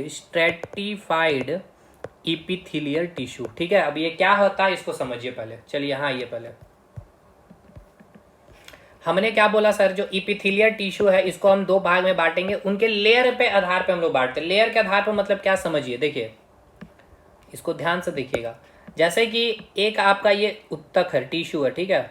अब ये टिश्यू बहुत सारे सेल से मिलके, जैसे कि मान लीजिए एक सेल, ये दूसरा सेल, ये तीसरा सेल, ये चौथा सेल। अब इस सेल के बीच में तो गैप होना नहीं चाहिए ना भाई, एपिथेलियल टिश्यू में कोई भी गैप नहीं होता सेल के बीच में। तो भाई ये एक इस प्रकार से हमने सेल बना, ये क्या बोलते हैं, उत्तक हमने बनाया एपिथेलियल टिश्यू का, ठीक है, ये देख सकते हैं आप। इसमें बहुत सारे क्या होंगे भाई, सेल्स उपस्थित होंगे, होंगे कि नहीं होंगे, बिल्कुल होंगे सर। और इन सारे सेल के बीच में कोई भी गैप उपस्थित नहीं होना चाहिए। इंटरसेलुलर स्पेस यानी अंतःकोशिकीय जो रिक्त स्थान होती है वो क्या होती है सर, एब्सेंट होती है ना, ये अभी मैंने आपको बताया भी है। ठीक है, तो ये हो गया आपका, ये आपका एक लेयर है ये। ठीक है, ये कितना लेयर है सर, ये एक लेयर है। अब इसी प्रकार से मैं देखिएगा, ये एक लेयर के ऊपर मैं एक और लेयर बना दे रहा हूं इस प्रकार से, इसके ऊपर मैं एक लेयर और बना दे रहा हूं, इसके ऊपर मैं एक लेयर और बना दे रहा हूं, ऐसे समझिए। ठीक है, यानी यहाँ पे क्या हो गया भाई, जटिलताएं दिख रही है आपको, कंपाउंड इसको बोलेंगे। तो यानी कि कंपाउंड एपिथेलियल टिश्यू मतलब समझ में आ गया। अब इसका अपना सेल होगा, यहाँ पे सेल, यहाँ पे सेल, मतलब ये बहुत सारे कंपाउंड, यहाँ पे आपको जटिलताएं मिल जाएगी। ठीक है, तो इसको बोलेंगे कंपाउंड एपिथेलियल टिश्यू, जहाँ पे एक लेयर, यानी यहाँ पे क्या होगा, मल्टी लेयर होंगे, बहुत सारे परत होंगे। और इसको हम कहेंगे सिंपल एपिथेलियल टिश्यू, यानी यहाँ पे केवल एक लेयर ही होगा। समझ में आ गया आपको। अब चलिए, तो सिंपल एपिथेलियल टिश्यू यानी कि सरल उपकला उत्तक, मतलब क्या होगा सर, एक लेयर वाली उपकला उत्तक को सरल उपकला उत्तक कहते हैं। One layer epithelial tissue is called simple epithelial tissue. और कंपाउंड एपिथेलियल टिश्यू किसको बोलेंगे, जटिल उपकला उत्तक। बहुत सारी परत होगी उपकला उत्तक में, मल्टी लेयर होगी, जैसे आप देख सकते हैं बहुत सारे लेयर है। तो ये हो गया, आप याद रखिएगा, मैंने अभी आपको नाम बताया है, इस कंपाउंड यहाँ लिखा नहीं है, मैं यहाँ लिख दे रहा हूँ। वेरी वेरी इंपॉर्टेंट दोस्त, एकदम एग्जामिनेशन में कंफ्यूज मत होइएगा। यहाँ पे नाम आपको मिलेगा और मुझे कोई दिक्कत नहीं है बताने में कि ये आपको मिलेगा ही मिलेगा। स्ट्रेटिफाइड, ठीक है, याद रखिएगा, स्ट्रेटिफाइड इसको बोला जाता है, स्ट्रेटिफाइड स्क्यूमस एपिथेलियल टिश्यू। ठीक है, याद रखिएगा ध्यानपूर्वक, इसको बोला जाता है stratified epithelial tissue, stratified epithelial tissue. यानी कंपाउंड, यानी कि बहुत सारे स्ट्रेटिफाइड मतलब बहुत सारे स्ट्रेटेड हैं, ऐसे ऐसे लाइनिंग है। ठीक है, बहुत सारे परत मिलेंगे आपको कंपाउंड एपिथेलियल टिश्यू का। तो इसका जो एग्जांपल है आपका स्किन, अब स्किन में ही तो ये एपिथेलियल टिश्यू का एग्जांपल मैंने स्किन बताया ना, लेकिन एपिथेलियल टिश्यू में भी किसका एग्जांपल हो गया, तो स्ट्रेटिफाइड एपिथेलियल टिश्यू का एग्जांपल हो गया अब आपका स्किन। समझ में आया। और सिंपल एपिथेलियल टिश्यू में जितनी भी कैविटी हैं, जैसे कि देखिए सिंपल एपिथेलियल टिश्यू में हमारी जितनी भी गुहाएं हैं, जैसे कि buccal cavity, thoracic cavity, abdominal cavity, gastric cavity, ये सभी का जो वाल, जो लेयर जो बना होगा, जो लाइनिंग बना होगा, वो सिंपल एपिथेलियल टिश्यू से बना होगा, यानी कि उसमें एक लेयर होगा उपकला उत्तक का, यानी कि एपिथेलियल टिश्यू का। लेकिन जो आपकी स्किन है, देखिए जब आप स्किन का आप देखेंगे ना, गूगल में करेंगे अभी, तो आपको सबसे ऊपर मिलेगा एपिडर्मिस। ठीक है, ये हो गया आपका एपिडर्मिस, उसके नीचे मिलेगा आपको डर्मिस। तो भाई इसमें मल्टी लेयर होता है स्किन में। तो अब आपको समझ में आ रहा है स्किन कौन से उत्तक का एग्जाम्पल है या किस उत्तक का बना है, इसमें क्या उपस्थित होगा। तो आप बोल सकते हैं एपिथेलियल टिश्यू, या फिर एपिथेलियल टिश्यू नहीं रहेगा तो क्या मिलेगा, स्ट्रेटिफाइड एपिथेलियल टिश्यू। ठीक है, समझ में आ गया। जितनी भी कैविटी है वो किस उत्तक से बना है, एपिथेलियल टिश्यू का ही है। अगर वो नहीं रहेगा तो क्या रहेगा, सिंपल एपिथेलियल टिश्यू। अभी तो और आगे आपको मिलेगा। देखिए अभी आपने दो टाइप यहाँ पे देख लिया, चलिए यहाँ पे आइए, इसको देखिए, यानी कि इस कंपाउंड एपिथेलियल टिश्यू को आपका इसका एग्जांपल क्या हो गया सर, स्किन हो गया। ठीक है, ये यहीं पे अब समाप्त होता है। लेकिन सिंपल एपिथेलियल टिश्यू अब फर्दर 4 पार्ट में, बिल्कुल 4 पार्ट में ना जी, हाँ जी 4 पार्ट में अभी इसका क्लासिफाइड होगा और इसको अब आपको देखना होगा। चलिए, तो अब सिंपल एपिथेलियल टिश्यू को अब हम 4 पार्ट में क्लासिफाई करेंगे। तो चलिए, स्किन याद रखना है आपको, किसका है एग्जाम्पल, किस क्या कौन से उत्तक इसमें उपस्थित होंगे भाई, तो क्या बोलिएगा आप, एपिथेलियल टिश्यू। और एपिथेलियल टिश्यू में भी कौन सा, तो स्ट्रेटिफाइड या फिर कंपाउंड एपिथेलियल टिश्यू। क्यों, क्योंकि इसमें मल्टी लेयर उपस्थित होते हैं। और जितने भी कैविटी अभी मैंने आपको यहाँ पर दिखा दिए नाम है, जैसे माउथ कैविटी, मुख गुहा के अंदर जो आपका जो स्लाइवरी ग्लैंड, जो लार छूटेगा, जो वाल होगा ना माउथ का, वो वाल जो किसका बना होगा, तो यही सिंपल एपिथेलियल टिश्यू का बना होगा। ठीक है, तो अब आगे हम लोग देखेंगे जो सिंपल एपिथेलियल टिश्यू, इसको फर्दर हम 4 पार्ट में डिवाइड करेंगे। एक है आपका सिंपल स्क्वेमस एपिथेलियल टिश्यू, यानी कि सरल सल की उपकला उत्तक। दूसरे में सिंपल क्यूबॉइडल एपिथेलियल टिश्यू, फिर सिंपल कॉलमनल एपिथेलियल टिश्यू और सिंपल सिलिएटेड एपिथेलियल टिश्यू। ये 4 टिश्यू हैं जिसका 4 टाइप में क्लासिफाई हमने कर दिया है सिंपल एपिथेलियल टिश्यू का। ठीक है, तो सिंपल एपिथेलियल टिश्यू 4 भाग में, एपिथेलियल टिश्यू 2 भाग में बांटे, सिंपल, कंपाउंड या stratified epithelial tissue. Simple epithelial tissue further 4 part में हमने क्लासिफाई कर लिया। सिंपल स्क्वेमस एपिथेलियल टिश्यू, ये क्यूबॉइडल होते हैं, ये कॉलम। मेनली देखिए ये जो क्लासिफिकेशन है ना, ये भी क्वेश्चन आपसे पूछा जा सकता है कि इसमें जो उपस्थित जो सेल है, यानी कि इस कोशिका में जो उपस्थित जो सेल है ना, उसकी स्ट्रक्चर के आधार पर ये क्लासिफिकेशन है, ये 4। तो आपसे अगर पूछ ले कि how many types of tissue on based of cell structure, यानी कि इपिथेलियल उपकला ऊतक के कितने प्रकार हैं उसकी कोशिका की संरचना के आधार पर। तो भाई उसकी कोशिका देखिए, इसमें कोशिका चपटी होगी, इसमें कोशिका क्यूबॉइडल शेप में होगी, घनाकार होगी, इसे कॉलमनर यानी कि सिलेंड्रिकल टाइप के होंगे, और इसमें रेशेनुमा स्ट्रक्चर होगी, ठीक है, सेल के ऊपर। तो ये उनकी स्ट्रक्चर के आधार पर, यानी कि जो टिश्यू आप देख रहे हैं ना भाई, इसमें बहुत सारे टिश्यू, तो कोई घनाकार हो तो उसको बोलेंगे क्यूबॉइडल, कोई चपटी चपटी ऐसे ऐसे मिलेगी तो भाई उसको बोलेंगे स्क्वैमस एपिथेलियल टिश्यू, कोई इस प्रकार से सिलेंड्रिकल मिलेगा तो आप उसको बोलेंगे कॉलमनर, और कोई टिश्यू में जो ऐसे ऐसे रेशेनुमा मिला होगा तो उसको आप बोलेंगे सिंपल सिलेटेड एपिथेलियल टिश्यू। समझ में आ गया ये चीजें। चलिए अब एक एक करके हम लोग इसको डिस्कशन करेंगे एपिथेलियल टिश्यू में। सबसे पहले सिंपल एपिथेलियल टिश्यू के हम लोग किसको पार्ट पर डिस्कशन करने वाले होंगे, तो सबसे पहले हम लोग देखेंगे सिंपल स्क्वेमस एपिथेलियल टिश्यू को। चलिए, तो यानी कि सिंपल स्क्वेमस एपिथेलियल टिश्यू, तो पहले एक बात बताइए भाई, इसके नाम के आगे क्या मिल गया है आपको, इसके नाम के आगे मिल गया सिंपल, तो कितना लेयर होगा, एक ही लेयर होगा। स्क्वेमस, स्क्वेमस का मतलब होता है चपटा, यानी कि फ्लैट होगा। तो इसमें उपस्थित जो कोशिका होगी ना, इसमें जो कोशिका होगी वो कोशिका कैसी होगी, चपटी होगी, यानी कि फ्लैटेंड सेल्स होगी, ठीक है, कैसी होगी, फ्लैटेंड सेल्स होगी। यहां तक चीजें क्लियर है। इसके बाद आपसे पूछा जाएगा, यहां से जो क्वेश्चन बनेगा, इसका काम क्या है, यानी कि सिंपल स्क्वेमस एपिथेलियल टिश्यू का वर्क क्या है, फंक्शन, इसका काम है फिल्टरेशन करना या फिर डिफ्यूजन करना, दो काम है इसका। देखिए एक चीज तो आप यहाँ पे समझ पा रहे हैं ना, सेल को अगर ध्यान पूर्वक देखें तो ये चपटी सेल है, क्योंकि ये सिंपल स्क्वेमस है। स्क्वेमस मतलब ये होता है फ्लैटेंड, ठीक है, कोशिका चपटी होती है, यानी कि फ्लैटेंड सेल्स होती है। इसका काम क्या है, छानना, यानी कि फिल्टरेशन करने का काम, और डिफ्यूजन करने का काम। इपिथेलियल टिश्यू का काम मैंने पहले क्या बताया था, प्रोटेक्शन करना और कवरिंग करना। कवरिंग मतलब इंटरनल ऑर्गन और एक्सटर्नल ऑर्गन में भी, साथ के साथ कैविटी के फॉर्मेशन जो होती है उसके वाल में भी जो लेयर बनती है वो भी इपिथेलियल टिश्यू का ही होता है। जिसमें फिर हमने सिंपल और कंपाउंड यानी कि स्ट्रेटिफाइड इपिथेलियल टिश्यू में देखा कि स्ट्रेटिफाइड इपिथेलियल टिश्यू का एग्जांपल होता है स्किन, क्योंकि उसमें मल्टी लेयर होते हैं। और सिंपल इपिथेलियल टिश्यू में जितनी भी कैविटी होंगे, ठीक है, उसकी आउटर लेयरिंग जो बननी होगी सिंपल इपिथेलियल टिश्यू से। और सिंपल इपिथेलियल टिश्यू में जो फिर सेल के जो स्ट्रक्चर के आधार पर हमने चार पार्ट बांटे हैं, उसमें सिंपल स्क्वेमस इपिथेलियल टिश्यू का जो काम है वो काम है क्या, जिसमें कोशिका फ्लैट होती है, सेल फ्लैटेंड होती है, चपटी होती है, जिसका काम है आपका फिल्टरेशन करना और डिफ्यूजन करना, ठीक है, फिल्ट्रेशन और छानना या फिर विशरण करना। अब हमारे बॉडी में जो जो ऑर्गन फिल्टरेशन का काम करती है और जो ऑर्गन डिफ्यूजन करने का काम करती है, डिफ्यूजन मतलब हाई कंसंट्रेशन से लो कंसंट्रेशन में गैस का आदान प्रदान होना, यानी exchange of gas from high concentration to low concentration. Clear है।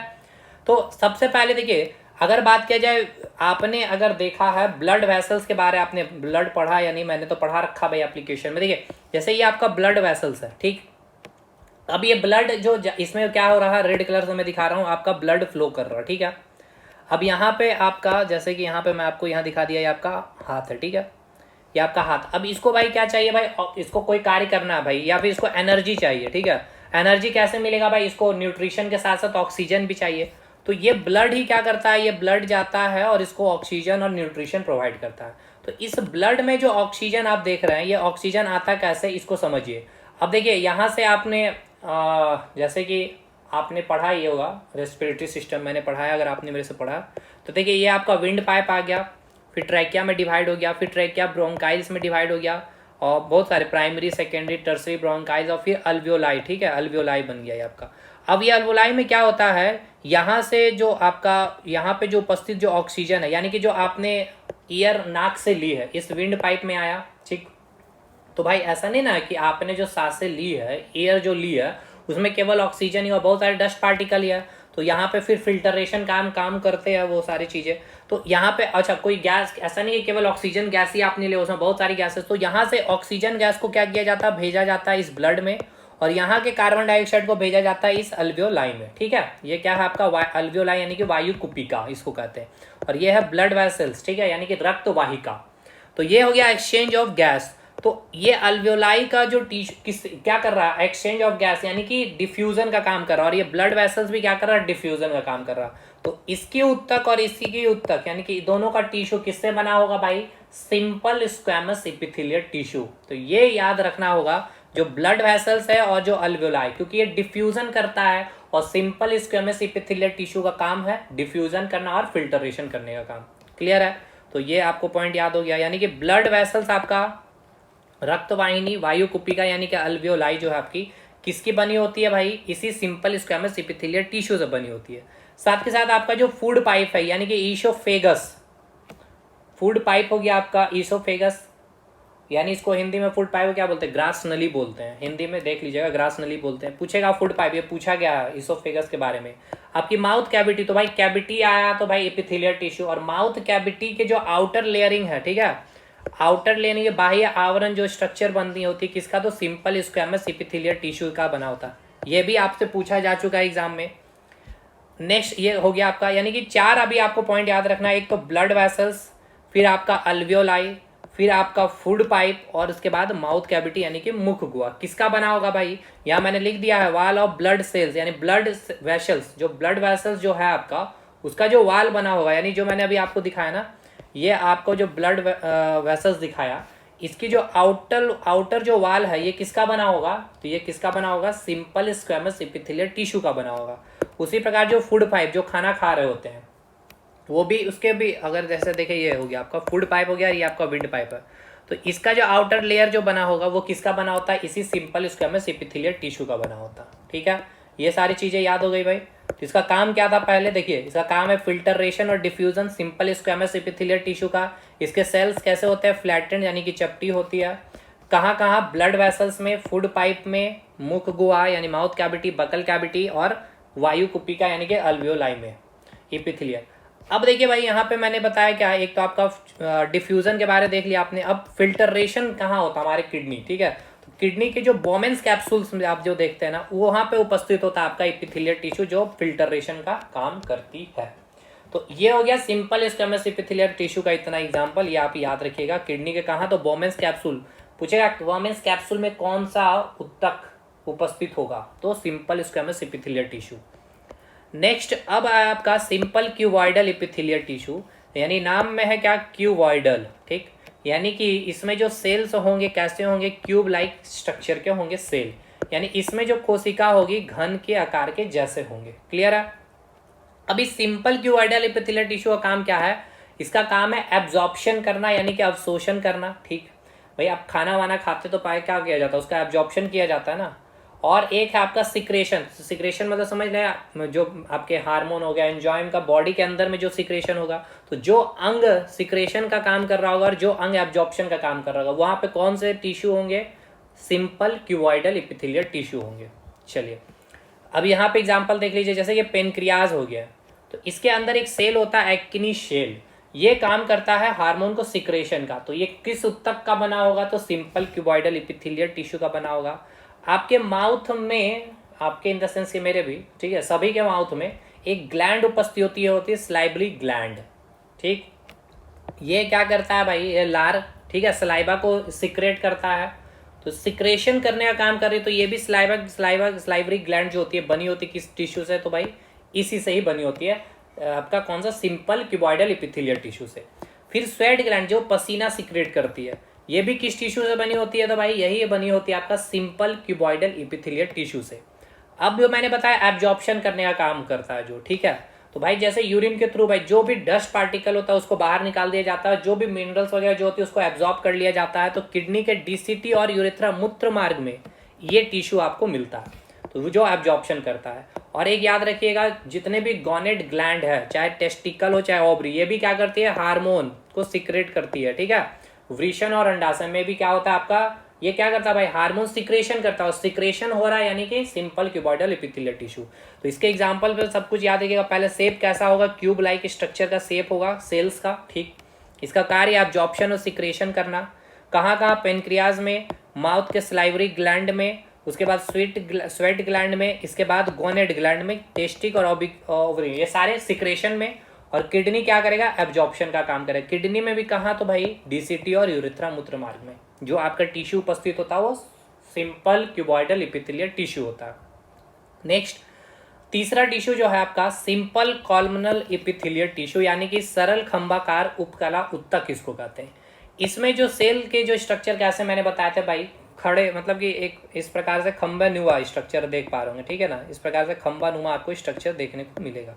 ठीक, तो इस ऊतक का काम क्या है, इसका भी काम है एब्जॉर्प्शन करना। अब कहें कैसे डिफ्रेंशिएट, देखिए कोई भी चीज़ को आप स्टोर करते हैं, ठीक है, तो एक ऐसा है कि कुछ चीज़ को ऐसा स्टोर करना होता है तो आप इतने से छोटे से बोतल में भी आप क्या करते हैं, उसको स्टोर कर लेते हैं।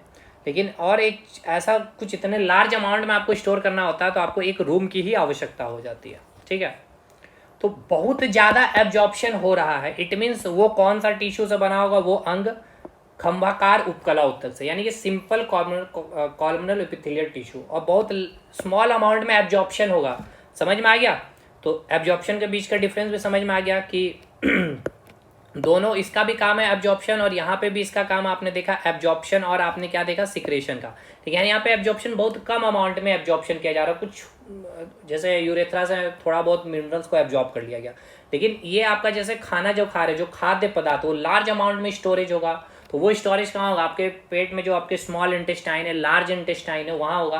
तो वो स्मॉल इंटेस्टाइन और लार्ज इंटेस्टाइन किस ऊतक से बने होंगे, इसी खंभाकार उपकला ऊतक से बने होंगे। तो देखिए यहाँ लिखा गया, लेकिन जहाँ अधिक अवशोषण होता है, जैसे कि खाद्य पदार्थों का अवशोषण, absorption of food material in simple intestine, ठीक है ना, सॉरी सिंपल लिख दिया गया, स्मॉल इंटेस्टाइन होगा यहाँ पे, स्मॉल इंटेस्टाइन, ठीक है, small intestine and large intestine, बड़ी आंत में। यानी तो स्मॉल इंटेस्टाइन आपसे पूछेगा और लार्ज इंटेस्टाइन किस टिश्यू से बना है, तो भाई सिंपल कॉलमनल एपिथेलियल टिश्यू से बना है।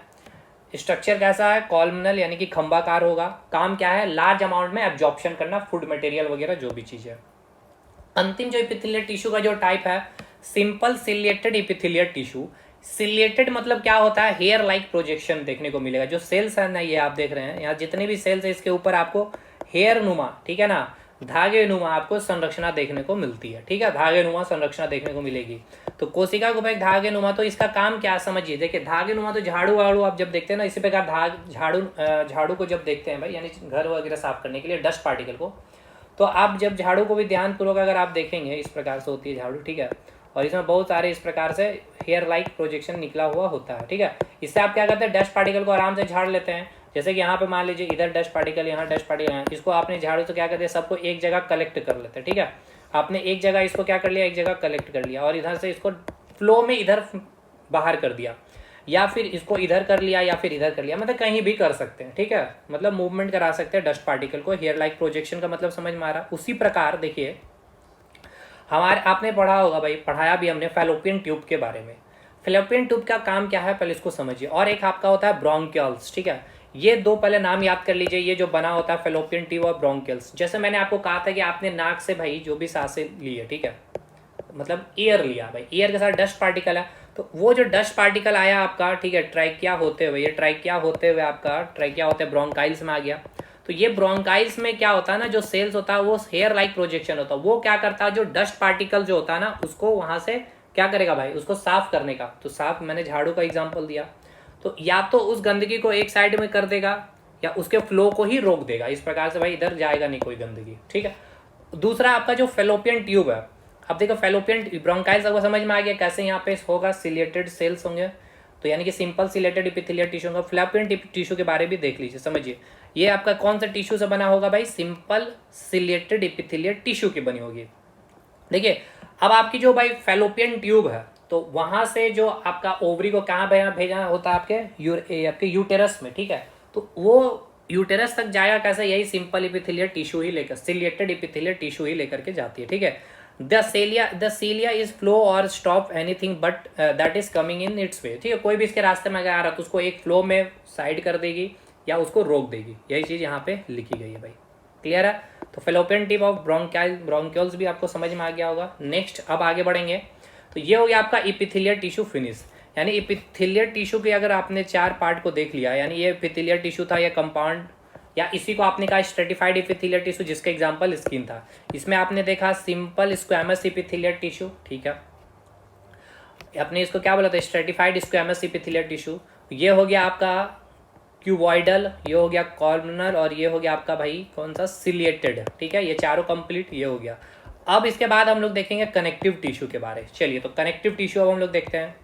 कनेक्टिव टिश्यू आपको पता है कनेक्ट करने का काम, यानी कि शरीर के सभी भागों को क्या करेगा, जोड़ने का काम करता है, ठीक है। जब फैलोपियन ट्यूब समझ में आएगी नहीं भाई, देखिए जो फैलोपियन ट्यूब में जो एग है, अब उस एग को कहाँ जाना है, यूटेरस के पास जाना, तो वो मूवमेंट फ्लो कराने का काम कौन करता है, ये सेल लाइक प्रोजेक्शन वहाँ पे बनी होती है, वो फिलोपियन ट्यूब बनी होती है यहाँ पे, मतलब जो टिश्यू उपस्थित होते हैं सिंपल सिलेटेड इपिथेलियल टिश्यू होते हैं, क्योंकि इस सेल में हेयर लाइक प्रोजेक्शन है, यही क्या करता है उसको फ्लो को, एग को फ्लो करके कहाँ लेके चला जाता है, आपके यूटेरस तक। ठीक है, चलिए कनेक्टिव टिश्यू यानी कि संयोजी उत्तक की बात कर ली जाए तो ये बहुत ऊपर ऊपर निकल रहे, बहुत डिटेलिंग करने की आवश्यकता नहीं, क्योंकि वन शॉर्ट वीडियो है, चीज़ें खत्म करनी है 1 से 1.5 घंटे के अंदर भी। बाकी एप्लीकेशन में मैंने बहुत डिटेलिंग में चीज़ों को कराया। These are the tissue which connect different part of the body. ये मैंने बताया कि शरीर के सभी अंग को जोड़ने का काम कनेक्टिव टिश्यू करता है, नाम में ही एक कनेक्शन है। The cell in this tissue are loosely packed. देखिए ये वेरी वेरी इंपॉर्टेंट लाइन है कि जो कनेक्टिव टिश्यू में जो सेल होता है ना, इसके बीच थोड़ी बहुत गैप होती है, लेकिन इपिथेलियल टिश्यू के बीच में गैप नहीं, यानी कि इंटरसेलुलर स्पेस यानी अंतःकोशीय रिक्त स्थान यहाँ पे मौजूद होगी। ठीक है, space is more, intercellular space is more, यानी कि इंटरसेलुलर स्पेस प्रेजेंट होती है, अंतःकोशीय रिक्त स्थान अधिक होती है। This tissue provide support and strength. ये टिश्यू का काम क्या है भाई, सपोर्ट और स्ट्रेंथ। कैसे, तो देखिए स्ट्रेंथ कैसे प्रोवाइड करता है और सपोर्ट आप देख सकते हैं, आप खड़े हैं भाई, कैसे, अगर आपका रीढ़ की हड्डी नहीं होती यानी बोन्स नहीं होती, तो कनेक्टिव टिश्यू का एग्जांपल ही मैंने बोला था ना, बोन्स। और देखिए स्ट्रेंथ कैसे, बोन से आपको स्ट्रेंथ मिल रहा है, हड्डी से भी। दूसरा, आपने ब्लड में पढ़ा है आरबीसी डब्ल्यूबीसी के बारे में, तो भाई वो भी क्या करता है भाई, आपकी इम्यूनिटी को स्ट्रांग कर रहा है, जितनी भी बैक्टीरिया वायरस से लड़ने में आपको क्या बना रहा है भाई, समर्थ बना रहा है, स्ट्रेंथ प्रोवाइड कर रहा है ना ब्लड भी। तो ब्लड और बोन एक कनेक्टिव टिश्यू का ही एग्जांपल है। तो बोन क्या है, ब्लड क्या है, ऑर्गन नहीं है, ये एक टिश्यू है। टिश्यू में कौन सा टिश्यू है, तो कनेक्टिव टिश्यू है, याद रखिएगा, बहुत बार पूछा जा चुका है ये सब चीजें। भाई कनेक्टिव टिश्यू का काम क्या है, सपोर्ट। जैसे कि इपिथेलियल टिश्यू मैंने बताया था कवरिंग और प्रोटेक्शन का काम, इसका काम सपोर्ट है, स्ट्रेंथ। अब कनेक्टिव टिश्यू में भी टाइप पढ़ेंगे तो उसके भी काम को अलग अलग देखते चलेंगे। ये उत्तक ताकत प्रदान और संवहन, तो भाई मैंने अभी बताया था ना कि ब्लड कैसे ट्रांसपोर्टेशन का काम करती है, फूड को लेके जा रही है, न्यूट्रिएंट्स को लेके जा रही है, ऑक्सीजन को लेके जा रही है ना, हर ऑर्गन तक पहुंचा रही है, तो ट्रांसपोर्टेशन का काम भी करती है आपकी कनेक्टिव टिश्यू। चलिए आगे बढ़िए। अब कनेक्टिव टिश्यू के टाइप्स हैं। पहला लूज कनेक्टिव टिश्यू यानी कि लचीली संयोजी उत्तक। सबसे पहला इसमें हम लोग देखेंगे एरियोलर टिश्यू यानी कि एरियोलर उत्तक जिसको देखेंगे। ठीक है, तो लूज कनेक्टिव टिश्यू मतलब समझिए, कनेक्टिव टिश्यू को हम फर्दर क्लासिफाइड करेंगे एक लचीली संयोजी उत्तक में। ठीक है, यानी कि जिसमें जो सेल्स काफी लचीली होगी। उसके बाद एक करेंगे सघन संयोजी उत्तक, यानी कि यहाँ पे जो सेल जो होंगे काफी डेंस्ड होंगे, मतलब जैसा होता है ना दिल्ली में डेंसिटी अधिक है, दिल्ली की यानी कि लोगों की जनसंख्या अधिक है 1 किलोमीटर में, उस प्रकार से। और फिर तीसरा हम लोग स्पेशलाइज्ड कनेक्टिव टिश्यू के बारे में देखेंगे। तो 3 टाइप में सबसे पहला लूज कनेक्टिव टिश्यू में देख रहे हैं लचीली संयोजी उत्तक, जिसका एक पहला है आपका जो टाइप से एरियोलर यानी कि areolar tissue, very very important है, याद रखिएगा। ये जो टिश्यू है, अच्छा कनेक्टिव टिश्यू किसके नीचे होगा, ये कनेक्टिव टिश्यू किसके नीचे होगा भाई, यहाँ पे उपकला यानी कि एपिथेलिया, और इसको जोड़ के कौन रखेगा, बेसमेंट मेंबर, और इसके नीचे कौन होगा, मस्कुलर टिश्यू। ठीक है, ये सब याद है ना। चलिए एरियोलर टिश्यू यानी कि दिस टिश्यू कहाँ फाउंड मिलेगा, स्किन एंड मसल्स। देखिए अभी मैंने आपको बताया ये आपका क्या हो गया, एपिथेलियल टिश्यू, और ये हो गया मस्कुलर टिश्यू, और बीच में क्या रहेगा भाई आपका कनेक्टिव टिश्यू, है ना, यही है आपका कनेक्टिव टिश्यू। ये हो गया आपका एपिथेलियल टिश्यू और ये हो गया आपका मस्कुलर टिश्यू। और कनेक्टिव टिश्यू का ही तो एक टाइप है आपका एरियोलर टिश्यू। किसका टाइप है, लूज कनेक्टिव टिश्यू। तो ये लूज कनेक्टिव टिश्यू का जो टाइप है एरियोलर टिश्यू, किसके किसके बीच में, स्किन और मांसपेशिया के बीच में है ना। ठीक, देखिए तो वही चीज यहाँ लिखा गया है कि दिस टिश्यू फाउंड, या त्वचा या उत्तक त्वचा और पेशी के बीच में मिलती है। ये पूछा गया क्वेश्चन एनसीईआरटी का लाइन ये सब। और इसका काम क्या होता है, जैसे कि चोट वोट या घाव वगैरह हो जाती है तो उस जगह को भरने का काम भरने का काम कौन करती है, यही एरियोलर उत्तक करती है। ठीक है, it फिल्स the space inside the organ and helps in repair of tissue. चोट घाट लग जाती है तो फिर से आपका रिपेयरिंग हो जाता है, वो यही उत्तक काम करती है, अंग के अंदर की जगहों को भरता है और उत्तकों की मरम्मत में मदद करता है। नेक्स्ट जो लूज कनेक्टिव टिश्यू का जो पार्ट है वो है आपका एडिपोज टिश्यू, वसामयी उत्तक। नाम में ये वसामयी उत्तक यानी कि ये वो टिश्यू है जो फैट को स्टोर करती है। ठीक है, फैट स्टोरिंग टिश्यू, बहुत बार पूछा गया क्वेश्चन है। और ये कहाँ मिलेगा, तो देखिए इस है क्या भाई, ये कनेक्टिव टिश्यू है, पहले समझिए ये है क्या, कनेक्टिव टिश्यू है। तो कनेक्टिव टिश्यू है तो उपकला उत्तक और मस्कुलर टिश्यू के बीच में ही मिलेगा, तो skin and between internal organ, ये याद रखिएगा। इंटरनल ऑर्गन के बिटवीन, सॉरी स्किन और इंटरनल ऑर्गन के, यानी कि जितने भी आंतरिक अंग होंगे और जो स्किन है, ठीक है, स्किन हो गया आपका ये, और जो आपका इंटरनल ऑर्गन, जैसे कि आपका कोई भी इंटरनल ऑर्गन हो जाए, उसके बीच में यहाँ पे कौन सा उत्तक मिलेगा? आपका एडिपोज टिश्यू, जहाँ पे क्या स्टोर होगा भाई? फैट स्टोर होगा। ठीक है, तो ये कनेक्टेड यानी कि किसके किसके बीच होगा? एपिथेलियल और मस्कुलर टिश्यू के बीच में ही होगा। सिंपल सा कॉन्सेप्ट है ना भाई ये, ठीक। और यहाँ पे क्या स्टोर होता है? इस एडिपोज टिश्यू में फैट स्टोरेज होता है। अब आइए सघन, यानी कि यहाँ पे सेल बहुत ज्यादा हाईली डेंज होंगे, हाईली संख्या में उपस्थित होगा। दो होता है, एक टेंडन कांड्रा और एक होता है लिगामेंट। तो जो बोन टू मसल को जोड़ के रखता है, देखिए जैसे ये आपका एक बोन हो गया, तो ये बोन को बोन, ये बोन और ये बोन को बोन को जोड़ कर रखने वाला जो काम करता है वो कौन करता है? लिगामेंट करता है। लेकिन ये जो आपके पास बोन दिखाएगा और इसके चारों तरफ क्या होते हैं भाई? इसके चारों तरफ क्या होते हैं भाई? मसल्स होते हैं, मांसपेशियां लगी होती है। तो ये कैसे लगी होती है भाई? कांड्रा यानी कि टेंडन। ठीक है, तो जो जोड़ने का काम कौन करता है? देखिए बोन को मसल से जोड़ने का काम करता है टेंडर। ठीक है, टेंडन, जिसको कांड्रा कहेंगे। ये कलर सही नहीं लगेगा, ठीक है, चलिए। ठीक है दोस्त, और अगर आपसे पूछ लिया जाएगा बोन टू बोन को, यानी हड्डी को हड्डी से जोड़ता कौन है? तो लिगामेंट, यार आराम से याद हो जाएगा। अब बोन में जो मसल्स आपके हैं ना भाई, वो कैसे जुड़े हुए हैं? तो टेंडन टिश्यू के कारण। और ये टेंडन कैसी टिश्यू है? कनेक्टिव टिश्यू है। कनेक्टिव टिश्यू में भी कौन सी? तो सघन संयोजी उत्तक। चलिए, स्पेशलाइज्ड कनेक्टिव टिश्यू की बात करेंगे। तो स्पेशलाइज्ड कनेक्टिव टिश्यू दो प्रकार के, एक होगा कंकाल संयोजी उत्तक यानी कि स्केलेटल कनेक्टिव टिश्यू, और एक होगा तरल संयोजी उत्तक यानी कि फ्लूइड कनेक्टिव टिश्यू। ठीक है, स्केलेटल मुझे साथ साथ समझ में आ रहा बोन। ठीक है, तो देखिए बोन था ना आपका connective tissue, bone connective tissue में भी किसका पार्ट है? तो स्पेशलाइज्ड कनेक्टिव टिश्यू का पार्ट है। उसमें भी किसका? तो कंकाल संयोजी उत्तक का यानी कि स्केलेटल कनेक्टिव टिश्यू का।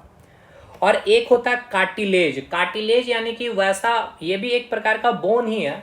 ठीक है, वैसा है तो ये कनेक्टिव टिश्यू, लेकिन इसमें मूवमेंट होता है। जैसे कान, जहां से कान वाला आप पहनते हैं, नाक में जो नाक वाला पहनते हैं जिसको नोज टिप बोलते हैं, कान का ईयर पिन्ना बोलते हैं, तो ये सभी बोन्स क्या मूव कर रही है। बाकी बोन्स क्या, हड्डी मूव करती नहीं, तो उसको हम लोग बोलते हैं कार्टिलेज या उपास्थि। अब कार्टिलेज को भी देखिए, उपास्थि जो आपके तीन भाग में बांटेंगे, हाइलिन, इलास्टिक और फिब्रस। ये पूछा गया है भाई एग्जाम में, बहुत अच्छा क्वेश्चन बना, बहुत कम स्टूडेंट बनाए थे, और मैं इतना डिटेलिंग कर रहा हूँ आपके। देखिए कार्टिलेज का मतलब क्या है भाई? जो लूजली पैक्ड होंगे, ठीक है ना, यानी कि लचीली होगी। ठीक है, तो जैसे कान को आप जो पहनते हैं, तो भाई देखिए जो ईयर पिन्ना जो है ना आपका, या नोज टिप जो है, या एपिग्लोटिस क्या है ये भी समझ लीजिए। ये आपका विंड पाइप है जो आप सांसें ले रहे हैं, और ये आपका फूड पाइप जहाँ खाना जा रहा है। तो अगर आप खाना खा रहे हो तो भाई ये पाइप ढका होना चाहिए, तो ये ढका जिससे होगा वो एपिग्लोटिस।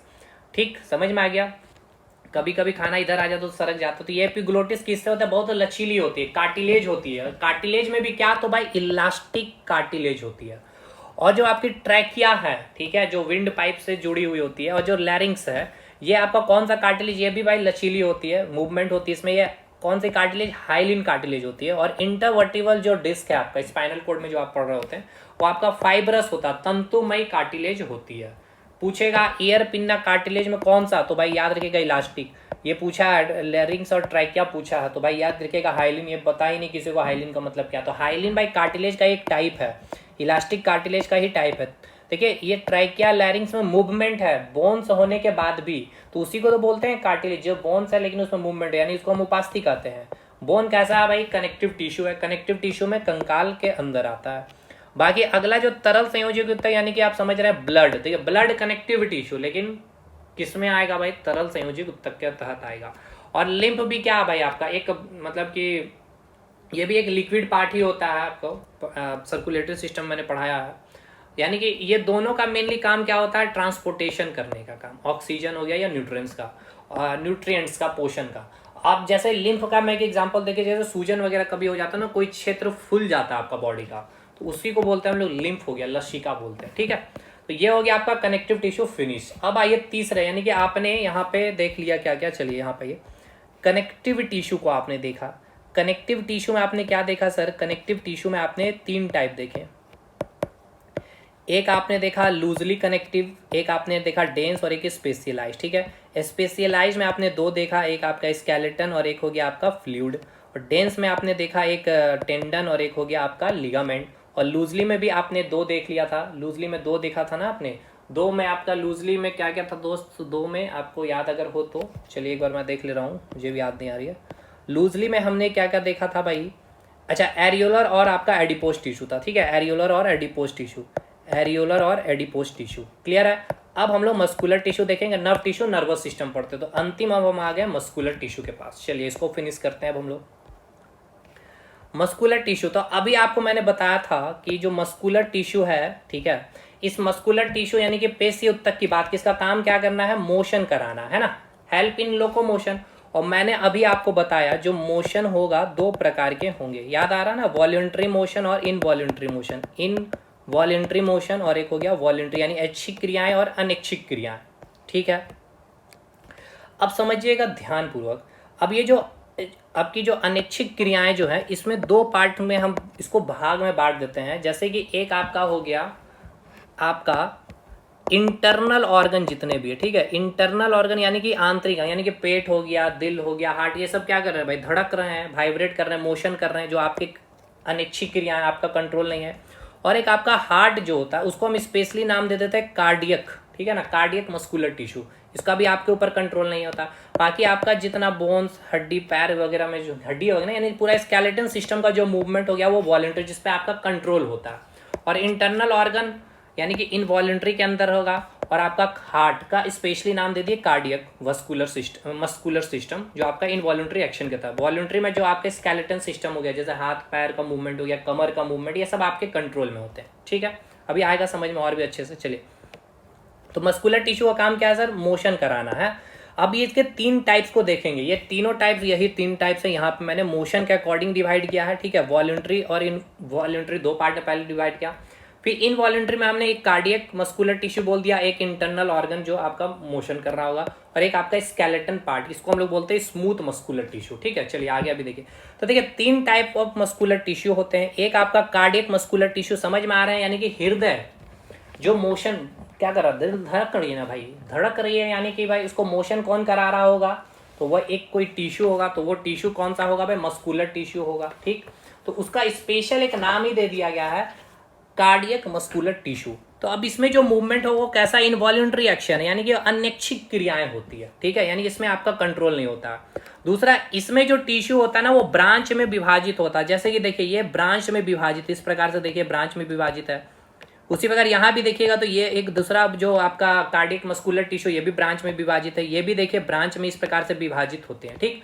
दूसरा, इसके टिश्यू में एक केंद्रक होते हैं, देखिएगा तो हर एक उत्तक में एक एक केंद्रक है। दूसरा सबसे इंपॉर्टेंट कि इसके टिश्यू में आपको लाइनिंग इस प्रकार से दिखेगा, इसको बोलेंगे आरेखित, यानी कि स्ट्रेटेड आपको दिखाया दिखेगा, इसको बोलते हैं स्ट्रेटेड, यानी लाइनिंग जो दिख रहा है इसको बोलते हैं स्ट्रेटेड, ठीक। चलिए, बहुत इंपॉर्टेंट चीज करा रहे हैं दोस्त, और इतने शानदार वे में चीज़ें रख रहा हूँ ना, आपको यकीन करिए यही सब चीज़ें पढ़ने में आपको बहुत अधिक समय और बहुत अच्छी तरह से टीचर आपको दे भी नहीं पाएंगे जिस तरह से मैं आपको दे रहा हूँ। बाकी भी चीज़ें आप खुद समझ में, ऐसा नहीं किसी को खराब या अच्छा बोल रहा हूँ, बाकी आपकी मर्जी है, आप खुद इवेल्यूट कर सकते हैं। खैर, कार्डियक मस्कुलर टिश्यू में सबसे पहले ये कहाँ पे मिलेगा, तो आपका जो हार्ट का जो वाल है, ठीक है ना, आउटर जो कवरिंग वाल जो होता है, हृदय को जो कवर करके रखा हुआ है, वो वाल इसी उत्तक का बना होता है। हार्ट में जो वाइब्रेशन, हार्ट बीट जो कर रहा है वो आपका, वो मोशन कौन करा रहा है, यही मस्कुलर टिश्यू है। और ये अनैच्छिक क्रियाएं कराएगा। कैसे होते हैं, ये ब्रांच में विभाजित होते हैं, स्ट्रेटेड होते हैं, लाइनिंग मिलेगा, ये मैंने अब आपको दिखा दिया लाइनिंग ये सारे। और ये कैसे होते हैं, यूनिन्यूक्लियेट, यानी एक न्यूक्लियस मिलेगा, एक नाभिक केंद्रक पाया जाता है, यही सब क्वेश्चन है आपका। फिगर भी देख लीजिए। चलिए, दूसरा स्मूथ मस्कुलर टिश्यू, मैंने अभी आपको बताया था, ये रहा आपका स्मूथ मस्कुलर, यानी कि जितने आपके इंटरनल ऑर्गन के जो भाई मोशन है, जैसे पेट मोशन कर रहा है, किडनी में जो वाइब्रेशन हो रहा है, ये सभी मोशन। तो देखिए, usually covering wall of internal organ, ठीक है, शरीर के आंतरिक अंग जो होंगे उसके अंदर पाया जाता है स्मूथ मस्कुलर टिश्यू। कैसी क्रियाएं होंगे भाई, इनवॉल्यूंटरी, जिसपे हमारा कंट्रोल नहीं होगा, जैसे स्टमक, लंग्स, किडनी, ये सभी चीजें, ठीक है। आंखों का फड़फड़ाना, इसमें कोई लाइनिंग देखिए। अब इसका अगर पहले शेप देखिए तो ये शेप कैसा है भाई, स्पिंडल शेप इसको बोला जाता है, ठीक है। कैसा, तो स्पिंडल शेप, याद रखिएगा, जो स्मूथ मस्कुलर टिश्यू होगा इसका शेप स्पिंडल होंगे। इसमें कोई लाइनिंग देखिए दिखाया गया, नहीं दिखाया गया, ठीक है। तो इसमें कोई लाइनिंग, यानी कि अनस्ट्रेटेड होता है, यानी आरेखित बोला जाता है इसको मैं यहाँ लिख दे रहा हूँ, यहाँ लिखा भी गया, नॉन स्ट्रेटेड इसको बोलेंगे आरेखित पेशीय, ठीक है, आरेखित पेशीय, ठीक है। इसमें कोई लाइनिंग नहीं पाया जाता, इसलिए इसको नॉन स्ट्रेटेड यानी कि आरेखित पेशीय कहेंगे। इसमें एक ही न्यूक्लियस देखिए है, सारे उत्तक में एक एक उत्तक है, न्यूक्लियस है। इसका शेप कैसा है, स्पिंडल शेप होता है, और यूनिन्यूक्लिएटेड यानी कि एक केंद्रक पाया जाता है। क्लियर, क्लियर है सर। तीसरा और अंतिम जो है आपका स्केलेटल मसल, यानी कि इसको बोलेंगे कंकालीय पेशी उत्तक, यानी कि कंकाल यानी कि सिंपल बोन, और बोन में जो मूवमेंट आया है इसके मसल्स, जो मसल्स होते हैं उपस्थित, यानी आप उसको कंट्रोल करते हैं, हाथ का मूवमेंट में आप कंट्रोल कर पा रहे, पैर के मूवमेंट को आप कंट्रोल कर पा रहे, कमर के मूवमेंट को कंट्रोल कर पा रहे, तो बोन्स के मोशन में जो हेल्प करेगा, जैसे हाथ, ये सब आपका एग्जाम्पल हो गया। ठीक, कान को भी मूव कराइए ना भाई, जो कार्टिलेज वाला पार्ट है, तो उसको आप कंट्रोल नहीं कर सकते, आप अपने अकॉर्डिंग घुमा रहे हैं, तो ये अच्छी क्रियाएं कार्य करेगा। ठीक है, अच्छी कार्य करेगा, यानी वॉलंटरी एक्शन कार्य करेगा। इसका शेप कैसा होता है, सिलेंड्रिकल शेप, तो देख सकते हैं आप, ये आपका कैसा है, तो सिलेंड्रिकल शेप है, इसमें लाइनिंग है। लेकिन सबसे मजे वाली बात देखिए कि एक उत्तक में एक केंद्रक, दो केंद्रक, तीन केंद्रक, इसमें 2, 3, 4 केंद्र, यानी कि मल्टी न्यूक्लिएटेड होते हैं, यानी कि बहुत सारे केंद्रक पाए जाते हैं स्केलेटल मसल में। यही सब तो क्वेश्चन है आपका। बेलनाकार शेप होगा, इसमें स्ट्रेटेड लाइनिंग इसमें उपस्थित होगा, मल्टी न्यूक्लिएटेड होंगे। ठीक है, बहुत सारे केंद्रक पाए जाते हैं। बाकी ये देखिए, यहाँ मैंने रख दिया है मस्कुलर टिश्यू को दो बात में, कि इनवॉल्यूंट्री और वॉल्यूंट्री। तो इनवॉल्यूंट्री मतलब क्या हो गया, कार्डियक मतलब कि हार्ट का इनवॉल्यूंट्री एक्शन का एग्जांपल है। ये आपका स्ट्रेटेड होता है, एक जगह मैंने लग दिया, यूनिन्यूक्लिएटेड, एक न्यूक्लियस होते हैं और ब्रांच में विभाजित होते हैं, एग्जांपल हार्ट। स्मूथेड मसल भी जो आपके इंटरनल ऑर्गन में जो मोशन है, इनवॉल्यूंट्री एक्शन है ना, इसका एग्जांपल है। तो यूनि एक न्यूक्लियस होते हैं, लेकिन इसमें नॉन स्ट्रेटेड होते हैं, ये भाई, इसमें रेखीय नहीं होते हैं, लाइनिंग नहीं होते हैं, और स्पिंडल शेप होते हैं, इंटरनल ऑर्गन हो गया। और वॉलंटरी एक्शन यानी कि जो स्केलेटल मसल है, सिलेंड्रिकल शेप होगा, अभी देखने बहुत सारे न्यूक्लियस होंगे और स्ट्रेटेड होंगे बोन्स के मोशन में। ठीक है, तो फाइनली ये हो गया आपका एनिमल टिश्यू समाप्त। अब आपकी मर्जी है भाई, चीज़ें ख़त्म करके जाइए अच्छे से। बाकी नोट्स के लिए आप हमें संपर्क कर सकते हैं इस नंबर पे। मिलते हैं अगले वीडियो में।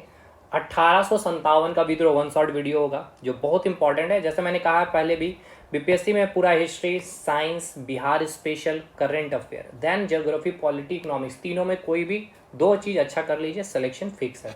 उसी पे का जेपीएससी, दरोगा वगैरह तो भाई काफ़ी उसके ऊपर लेवल पे कंटेंट जा रहा है।